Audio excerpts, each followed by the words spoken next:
नमस्कार मंडळी, श्री स्वामी समर्थ सर्वांना. स्वामी भक्ती शक्ती या चॅनलमध्ये तुमचं सर्वांचं स्वागत आहे.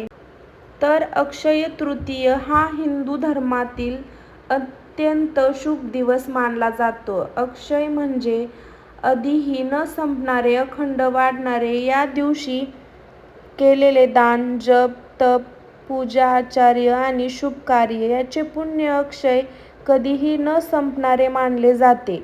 हा दिवस वैशाख महिन्याच्या शुक्ल पक्षातील तृतीय तिथीला येतो.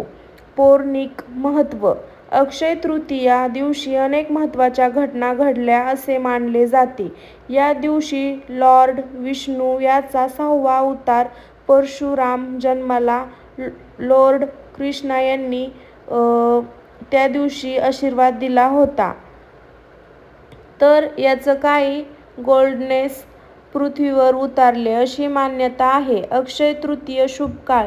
2026 साली अक्षय तृतीया अंदाजे 19 एप्रिलला येते. पंचांगानुसार वेळ बदलू शकते. शुभ मुहूर्त सकाळी 5:45 ते 12:20, दुपारी 1:10 ते 4:30, संध्याकाळी 6 ते 8:30. या दिवशी अभूषण मुहूर्त असतो, म्हणजेच की कोणतेही शुभ कामासाठी वेगळा मुहूर्त काढण्याची गरज नसते. या दिवशी काय करावे? पूजा. भगवान लॉर्ड विष्णू आणि गॉडेस लक्ष्मी यांची पूजा करावी. तुळशीला पाणी घालावे. दान. या दिवशी दान करणे अत्यंत पुण्याचे मानले जाते. पाणी, अन्नदान, कपडे, धान्य, सोने व खरेदी. अनेक लोक या दिवशी सोने, चांदी, जमीन किंवा नवीन खूप काही खरेदी करू शकतात किंवा करतात पण. अक्षय तृतीयेची संकटे. काय करू नाही? या दिवशी काही गोष्टी टाळाव्यात. कोणाशी भांडण करणे, खोटं बोलणे, मद्यपान, मांसाहार, पैशाचा अपव्यवहार, कोणालाही दुखवणे. असे केल्यास पुण्याचा परिणाम कमी होतो असे म्हणले जाते. अक्षय तृतीय व्रत कथा. शॉर्ट. एक गरीब ब्राह्मण रोज भगवान लॉर्ड विष्णूची पूजा करत होता. अक्षय तृतीया दिवशी त्याने गरिबाला अन्नदान केले. त्याच्या भक्तीने प्रसन्न होऊन भगवान विष्णूंना त्यांना अखंड संपत्ती आणि सुख दिले. त्यामुळे या दिवशी केलेले दान आणि पुण्य अक्षय होते असे मानले जाते. अक्षय तृतीयेचे फायदे. घरात लक्ष्मीचा वास होतो. आर्थिक प्रगती होते. पाप नष्ट होतात. घरात सुख समृद्धी येते. अक्षय तृतीया हा असा दिवस आहे की ज्या दिवशी केलेले पुण्य, दान आणि शुभ कार्य कधीही संपत नाही. त्यामुळे हा दिवस समृद्धी, पुण्य आणि नवीन सुरुवातीसाठी अत्यंत शुभ मानला जातो. बुधवारचे घातक अशुभ काम. संपूर्ण माहिती. तर हे असं अक्षय तृतीय दिवशी होत असतं. तर पुढील माहिती मी सांगत आहे. तर तोपर्यंत तुम्ही माझ्या चॅनलला सबस्क्राईब केलं नसेल तर नक्की सबस्क्राईब करा आणि लाईक पण करा. चला तर पुढं मित्रांनो माहितीला सुरुवात करू. अक्षय तृतीयेला पावणारी, कधीही न संपणारी आणि म्हणूनच या अक्षय तृतीया तिथीचं महत्त्व सुद्धा कधीही न संपणारं आहे.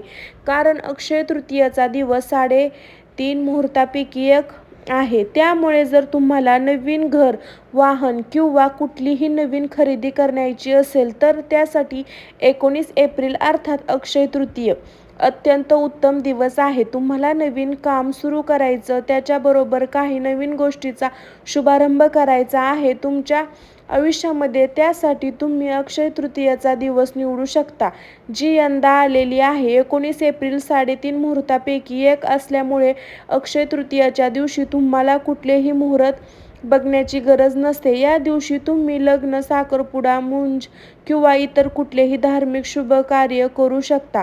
त्यासाठी तुम्हाला काहीही बघण्याची गरज नाही. पण त्यामुळे माहिती आहे की त्यामुळे जर अक्षय तृतीयेचा खरा लाभ घ्यायचा असेल, या स्थितीचा लाभ घ्यायचा असेल ना, तर या दिवशी तुम्ही जप, होऊ, दान या गोष्टी जर केल्या नाही तर त्याचं पुण्य अक्षय असतं, म्हणजेच की कधीही न संपणारं पुण्य असतं. बरं, अक्षय तृतीयेचं महत्त्व इतकं नाही आहे बरं का. अक्षय तृतीयेच्या दिवशी परशुराम जयंती सुद्धा असते. बसवेश्वर जयंती असते. हयग्रीव जयंती असते, नारायण जयंती असते. इतकंच नाही तर अन्नपूर्णा जयंती सुद्धा असते. आणि म्हणूनच अक्षय तृतीयेच्या दिवशी गॅसच्या शेगडीची पूजा करायची सांगितली जाते. सकाळी उठल्याबरोबर गॅस लावण्याआधी गॅस स्वच्छ करून पुसून हळदी कुंकू फूल वाहून गॅसच्या शेगडीची पूजा करावं म्हटलं जातं, कारण ती अन्नपूर्णेची पूजा केल्यासारखं असतं. अन्नपूर्णेची पूजा या दिवशी आवर्जून केली जाते. तुमच्या देवाच्या छोटं अन्नपूर्णा असेल तर त्या अन्नपूर्णाची पूजा, तिला संपूर्ण सागर संगीत नैवेद्य या दिवशी आवर्जून दाखवला जातो. लक्ष्मी मातेला प्रसन्न करण्यासाठी सुद्धा काही उपाय केले जातात. ते बघूनच आपण पुढे पण भगवान श्रीकृष्ण असे अर्जुनाला सांगतात की अक्षय तृतीयेला ही जी तिथी आहे या तिथीला करण्यात आलेलं दान, हवन, तसंच देव आणि पितर याच्या प्रगतीत केलेले जे कार्य आहे ते कधीही व्यर्थ जात नाही. ते अविनाशी असतं, कधीही संपत नाही. म्हणूनच पितरांसाठी सुद्धा दान धर्म अक्षय तृतीयेच्या दिवशी केला जातो.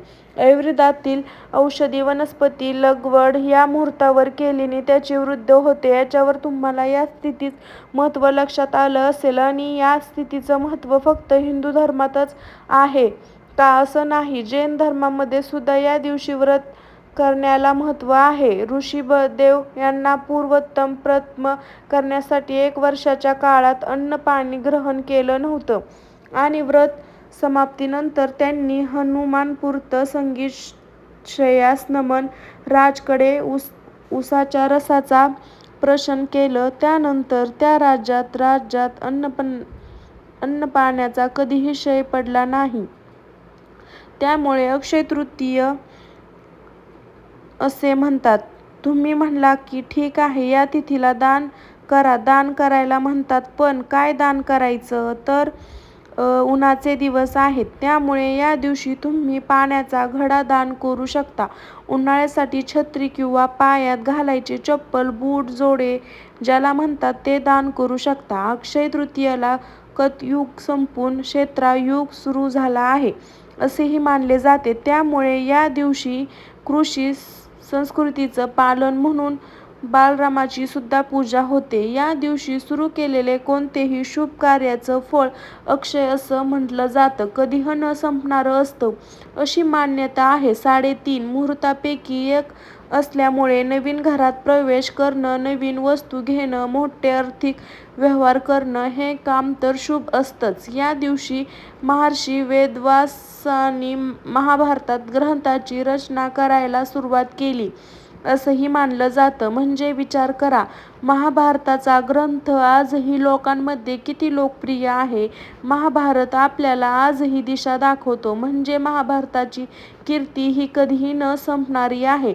आणि महाभारताचे लेखन जे केले व्यासाने ते अक्षय तृतीयेला सुरू केलं. यावरच आपल्या लक्षात येईल की अक्षय तृतीयेला सुरू केलेलं काम ही किती लांबपर्यंत टिकत असतं.